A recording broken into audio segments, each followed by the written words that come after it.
Good morning, good morning, good morning. This is the day that the Lord has made. We are rejoicing and we are glad in it on this Magnify the Lord with Me Monday. Good morning to each and every one of you. Just grateful to be back and to have gotten some rest, and we are ready to push forward on this Monday morning. Again, this Magnify the Lord with Me Monday. And we want to take just a few moments just to say good morning to those who are already jumping in. To my mom, love you. To good morning and love you. Good morning to Miss Conaway. Good morning, Sister B, Portia. Good morning, Miss Brenda. Good morning, Miss Pearl. Good morning to Miss Cole. Good morning to Miss Thrower. Good morning to each and every one of you. Just grateful and glad to be here on today and thankful for the opportunity. Good morning, Sister Penny. Thank you. Thank you. Just for the opportunity to be here and to share with you on today. And so today we're going to go in Psalm 124, Psalm 124. We probably have done it before, but I saw some different things and I want to teach it from a different perspective. And so Psalm 124 today, I want to entitle this, The Lord Was With Us. The Lord was with us. Good morning, Reverend Bryant. The Lord was with us is Psalm 124, the psalm of thanksgiving, this declarative psalm of praise. It is a corporate Thanksgiving psalm where the people of Israel are thanking God for helping them during a crisis that involved other nations, other people groups, other groups of people. And so it's a corporate psalm of thanksgiving as they are moving into the ascent. And part of those ascent psalms 120 to 134, part of the ascent as they're moving toward Jerusalem. And as a corporate body, they are thanking God for helping them during a crisis, helping them during a moment when other nations were rising up against them. Good morning, Miss Wingfield. God was with them. God was with them and God was helping them. And that is what is captured here in this psalm. And here it is. This is where it's helpful to us. We may not ever have entire nations or armies come against us or oppose us or attempt to um, defeat us or beat us. But we do face emergencies that are more than we can handle. And so for those who say, well, that's just for Israel. No, that's for all of us who face emergencies and situations and crises and circumstances in our lives that we are not able to handle. This is beyond my ability to handle. And this is what this psalm helps us to understand, that in those moments, we can turn to the Lord for help because God is on our side and God helps us. Those are the two major themes. God is on our side and God helps us. And so let's walk through it and let me prove that in the text. It says we walk through it. I'm just going to read it.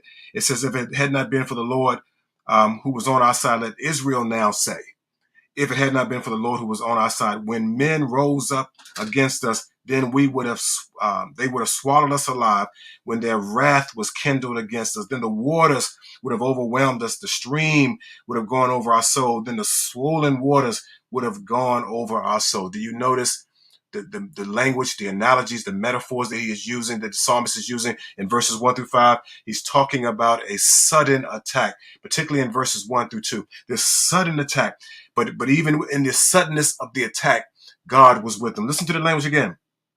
If it had not been for the Lord who was on our side, when men rose up against us, this language of rose up against us gives the image, it paints the picture of someone who is under a sudden ambush or attack. It's a sneak attack that might have defeated Israel, right? Conversely, it may have defeated you, except for the fact that the Lord was on their side. And that's literally what it means when it says, if it had not been for the Lord was on our side, it literally means the Lord was with us. That's literally what that means. And so this sudden attack comes up suddenly, and it would have defeated you. It would have gotten the best of you. It would have broke you down and tore you down. It would have kept you down if it had not been for the fact that God is with you. That's the gist of it in verses 1 through 2. And look at how it comes across suddenly when men, he says, rose up against us. He says, then they would have swallowed us alive. They would have defeated us. And so we know that even through the history of Israel, they were They were conquered by the Assyrians. They were conquered by Babylonians. They were always at war with the Philistines. They were always either winning or losing battles. But here's the picture. Here's the picture. It may have been too great for them, but it was never too great for their God. And so God was on their side, and so they can look back now in victory and suggest that God is with us. God has to be with us. And so this call, if you will, in verses 1 through 5 is a call for the people to confess God's deliverance. Listen, it gets deeper. Verses 3 through 5 says, then they would have swallowed us alive when their wrath was kindled against us. Then the waters would have overwhelmed us. The stream would have gone over our soul. Then the swollen waters would have gone over our souls. Watch this. Not only is it a sudden ambush, a suddenly kind of issue where it just comes upon us out of nowhere. But watch this. It seems to be getting worse. Have you ever been in those moments, those situations, those circumstances of life where it went from bad to worse and from worse to worse, and it just kept getting worse and badder and worse and just never seemed to get better. And we oftentimes will say it's going to get worse before it gets better. This is where they find themselves. That not only were they suddenly ambushed, but the problems and the trouble and the trials and the tribulation is deepening. And so here they are. Here they are, remembering when they stood helpless, remembering when they stood hapless, remembering when they stood before this enemy and there was nothing that they could do about it. Same thing for you and I. We stood before the emergency. We stood before the problem, the trial, the trouble, the tribulation, the turmoil, whatever it was. We stood before it, and it was seemingly nothing that we could do about it. Good morning, Miss Sales. Good morning, Reverend Jacqueline Alexander. Good morning, Brother Parker. There was nothing we could do about it. Good morning, Sister Strand. We could do about it. And yet, we were able to turn to the Lord. The psalmist is using this language, fearing that the persecution, that the trouble that they're in will sweep over them and sweep them away if it had not been for God. And the same thing for us. If it had not been for God, when these things come in our lives, it would have swept us away. It would have swallowed us up. It would have drowned us in the midst of what we were going through. We would have gone down for the last time and felt like we could not come up. And so this is what he's trying to communicate to us this morning. And again, it all goes back to that major theme. If it had not been for the Lord was with us. And can I turn that phrase and remind all of us this morning that the Lord is with us? Yeah, we got a history with God. We sure do. But we also know something about God in the present tense of our lives. Yeah, God was with us when we went through whatever we went through. We went through this, we went through that. But God was with us. And then watch this. Whatever we are facing now, whatever the situations and circumstances are in front of us now, guess what? God is with us. And so he tells us that he encourages them to call for the Lord, to confess God's deliverance, call and confess how good God has been. The call to the people to confess God's delivering and saving power. Called for the people to confess that God is the one that is healed, saved, and set free. That's the call before us this morning in verses 1 through 5. And the same challenge I give to us on today. Listen, if the Lord has done anything for you, yeah, we ought to be willing to tell it was the Lord who did it. We ought to be willing to confess it. It won't because I was so shrewd and so intelligent and so clever. That was the Lord's doing. I didn't come out of that on my own. That was the Lord's doing. And oftentimes we say in church, we're taking it and say, just look at me. Because I'm a testimony. All you got to do is just take a peek over at my side of the ledger, and you'll see that I'm a testimony. God has done that for me. I didn't do it on my own. I thought I knew all how to cross every T, cross every dot every I and cross every T, but I didn't know it all. And I needed God's power. I needed God's presence. I needed God's provision and providential care to help me through that moment. And so watch this. Not only did God do that, but I believe God will do this. Whatever it is that I'm in the midst of now, I just believe that God will turn it around. I believe God will make a way. I just believe God will sustain me and save me. And the same thing for you. And I just believe that we serve that kind of God who has sustaining power. And so he says, and so we need to understand and it helps us to appreciate today that not only was God with us, but God is with us. That's verses 1 through 5. Look at what happens now in verses 6 through 8. It's a blessing on the Lord for his deliverance. Not only is there a call to the people to confess God's deliverance, but now there is a challenge, a blessing to the Lord for God's deliverance. That's in verses 6 through 8. Watch this. He says, not only is the Lord with us and was with us, but he says also the other major theme of this text is that the Lord helped us. The Lord helped us. The Lord helped us. Look at the language. Look at how he uses language to speak to that. He says, blessed be the Lord. Listen, not only do we confess, we got to speak it. We got to tell people. That's what we titled today, Monday, Magnify the Lord Monday. We got to tell people. We got to make God's name great. We got to make God's deeds and exploits and actions and activities great. We got to lift it up. We got to lift up the name of the Lord. We got to bless the Lord. We got to tell people how good God has been. We can't keep everything to us. I know we don't want to let everybody know everything, right? But we got to let people know how blessed we are and we need to bless the Lord in the midst of it, who has not given us as prey to their teeth. Our soul has escaped as a bird from the snare of the fowlers. The snare is broken. We have escaped. Our help, here it is in the name of the Lord who made heaven and earth. Let me do it again. Our help is in the name of the Lord who made heaven and earth. Notice what he uses here as illustration, that of a menacing beast who threatened to tear them apart by its teeth. A menacing beast. Whenever there's any reference to a menacing beast or a wild beast in the biblical canon, typically it's speaking of persecution. So not only are we under siege, but we are being persecuted as well. And so this language he's using here reminds us that when we are persecuted, we have help beyond the persecution. In fact, we have help in the midst of the persecution. He says, blessed be the Lord who has not given us as prey to their teeth. The Lord helped to keep us even in the midst of the persecution. And our soul has escaped as a bird from the snare of the fowlers. Not only is there a menacing beast, watch this, y'all, but there's also a hidden trap. Oh, that's good. Oh, that's good. There is a hidden trap. You do know that if your enemies cannot destroy you, they will try to trap you.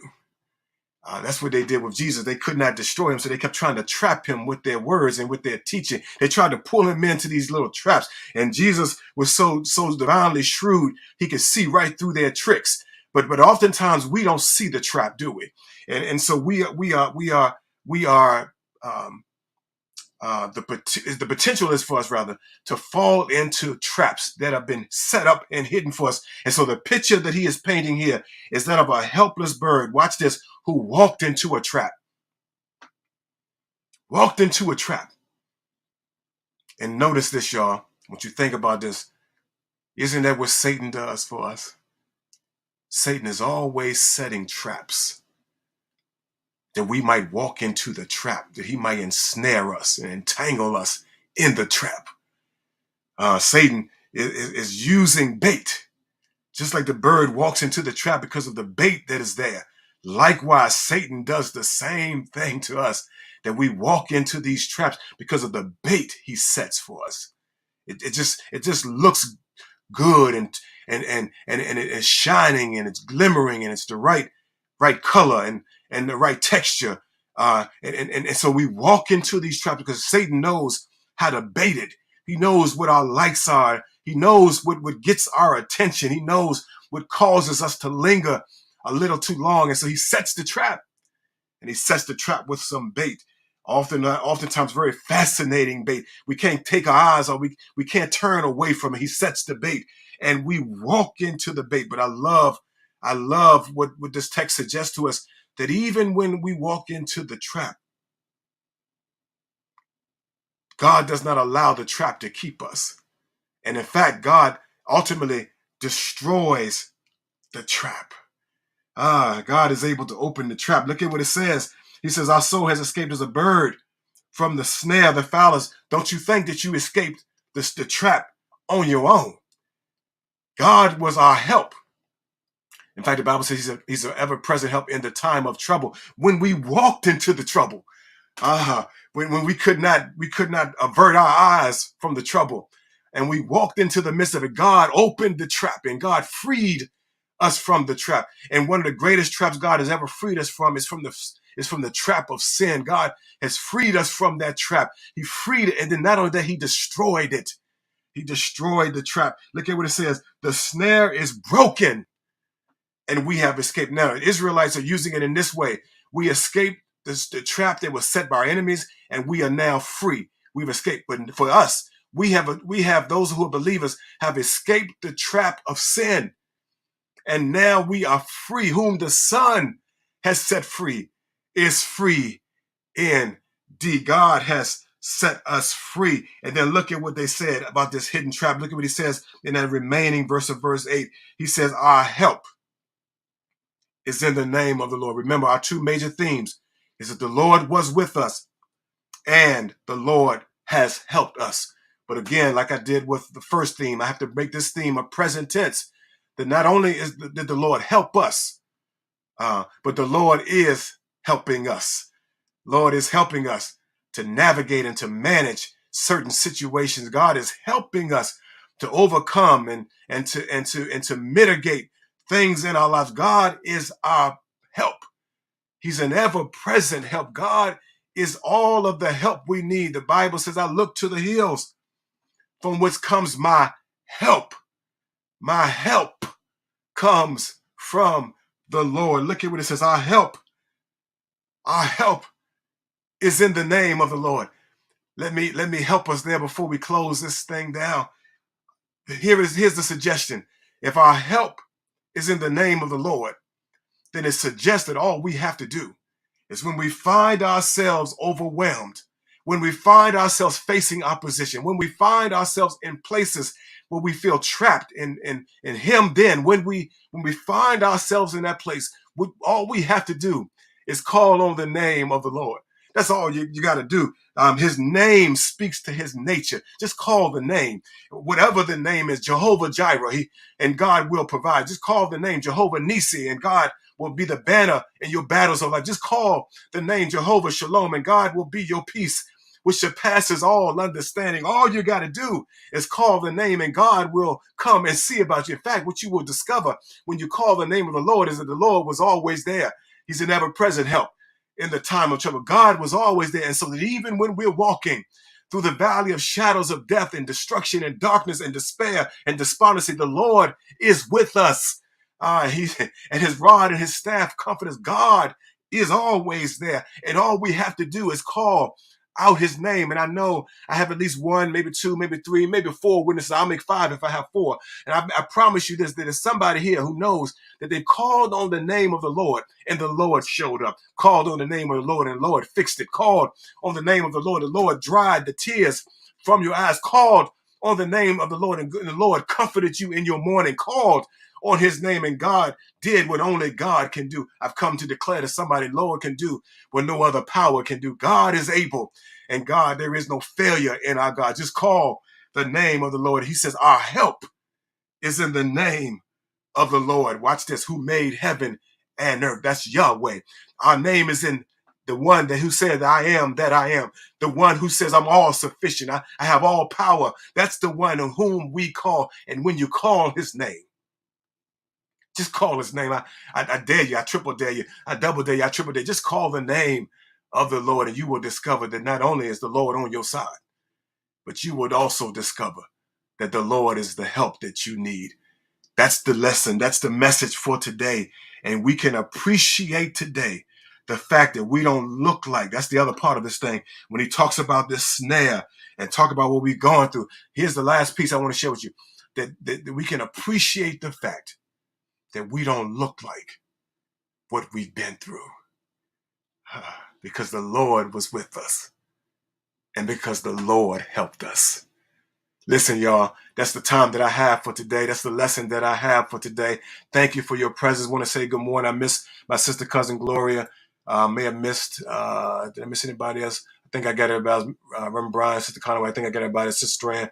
Got everybody else. I think Miss Gregory, good morning to you. But listen, we're praying on today that God will continue to bless you. That's my prayer for you every day, that the Lord will continue to show himself mighty, to continue to remind you that the Lord is your help and that the Lord is with you. And so I'm praying that the Lord will bless you and keep you, that the Lord will make his face shine upon you and be gracious unto you, and that the Lord will lift up his countenance upon each and every one of you, and that he will grant you his peace. God bless you. God bless you. And may heaven continue to smile upon you. And if it be God's will, we'll see you on tomorrow. Be blessed.